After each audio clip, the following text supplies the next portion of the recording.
নমস্কাৰ বন্ধু বান্ধৱীসকল, মমিজ মম কিটচেনলৈ আপোনালোক সকলোকে স্বাগতম জনাইছোঁ। আজি মই ডালিয়াৰ লাডু বনালোঁ। এইটো আমি মতিচুৰৰ লাডু বুলিও ক'ব পাৰোঁ। আহকচোন কেনেদৰে বনালোঁ চাওঁ। তাৰ বাবে আমাক লাগিব ডালিয়া এবাতি আৰু একেটা বাতিৰে আমাক লাগিব চেনি এবাতি আৰু ঘিউ লৈছোঁ। এইখন চামুচেৰে আমি 4 চামুচ। আৰু আমি কালাৰৰ বাবে ফুড কালাৰ ৰেড ব্যৱহাৰ কৰিম।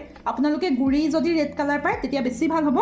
আৰু তাত দিবলৈ কাৰণে আমি মতিচুৰৰ লাডু যিহেতু বনাম, তাত দিবলৈ কাৰণে আমি এইটো মগজ বুলি কয়।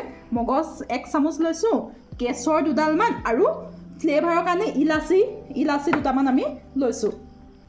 এই লাডু বনাবলৈ কাৰণে আমি চেনি পানী বনাব লাগিব। তাৰ বাবে একেটা বাতিৰে এইটো বাতিৰ জোখত চেনি দিছোঁ এবাতি আৰু পানী আমি 3 বাতি দিব লাগিব।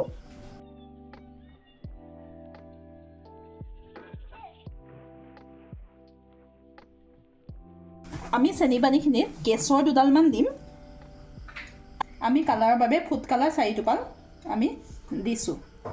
এই চেনি পানীখিনিত অৰেঞ্জ ফুড কালাৰ ব্যৱহাৰ কৰিব লাগে, কিন্তু মোৰ নাছিল বাবে মই ৰেড ফুড কালাৰ ব্যৱহাৰ কৰিছোঁ।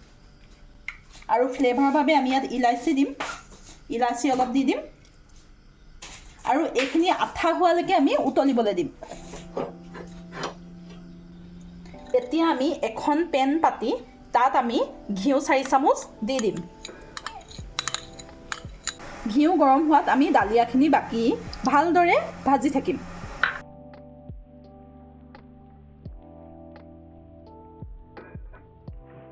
অলপ সময় ভজাৰ পাছত আমি এই মগজখিনি আমি ব্যৱহাৰ কৰিম।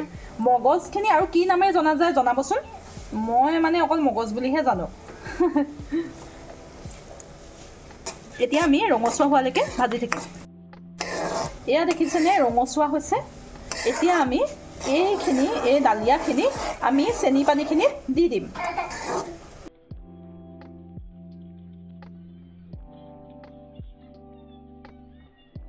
এতিয়া আমি ডালিয়াখিনি 5টা চিটি মৰাই ল'ম। 5টা চিটি মৰাৰ পাছত আমি কুকাৰৰ ঢাকন খুলি দিম। এয়া চাওক কেনেকুৱা হৈছে। এতিয়া মই ৰেড দিয়াৰ কাৰণে এনেকুৱা হ'ল। আপোনালোকে যদি অৰেঞ্জ দিয়ে তেতিয়া অৰেঞ্জ টাইপ হ'ব। এতিয়া আমি এইখিনি ঠাণ্ডা হ'লে আমি লাড়ু বনাই গ'লেই হ'ল। আৰু আমি এতিয়া এইখিনি কুকাৰৰ পৰা উলিয়াই এখন কাঁহীত বাকি দিলোঁ আৰু এতিয়া আমি অলপ ঠাণ্ডা হ'লে লাড়ু কৰি যাম। অলপ ঠাণ্ডা হ'লে আপোনালোকে এনেদৰে নিজৰ চাইজত লাড়ু বনাই যাব। আপোনালোকে ডাঙৰকৈও লাডু বনাব পাৰে, সৰুকৈও বনাব পাৰে, আপোনালোকৰ কথা। এয়া লাডু বনাই হৈ গ'ল। দেখিছেনে? দেখিবলৈ ইমান ধুনীয়া হৈছে আৰু যে খাবলৈ বহুত টেষ্টি হৈছে। আৰু ডালিয়া আমাৰ স্বাস্থ্যৰ কাৰণেও ভাল। আপোনালোকে ল'ৰা ছোৱালীক ঘৰতে এনেদৰে লাডু বনাই খুৱাব পাৰিব। আৰু আপোনালোকে ট্ৰাই কৰি চাবচোন। ভিডিঅ'টো চোৱাৰ বাবে বহুত ধন্যবাদ। আৰু লাইক, কমেণ্ট, শ্বেয়াৰ লগতে ছাবস্ক্ৰাইব কৰিবলৈ নাপাহৰিব। ধন্যবাদ।